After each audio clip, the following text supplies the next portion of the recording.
दिनांक 12/9/2025 रोजी शुक्रवारी सारोळा, कागबन, मुडी, लिंगी, थोरावा ह्या भागामध्ये पावसाचा कहर. शेतकरी झाला हवालदिल.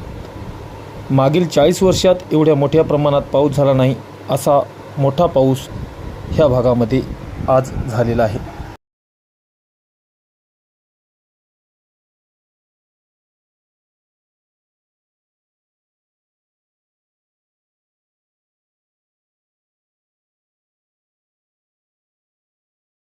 मौजे कागबन येथील नदीवरील पूल कमी उंचीचा असल्यामुळे पुराचे पाणी पुलावरून वाहत असल्यामुळे शाळेतील विद्यार्थ्यांच्या जीवाला येणाऱ्या काळात मोठा धोका निर्माण झाला आहे.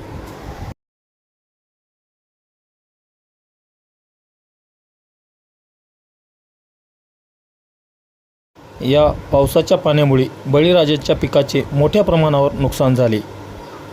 जगावे की मरावे हा प्रश्न शेतकऱ्यांच्या पुढे उभा टाकलेला आहे.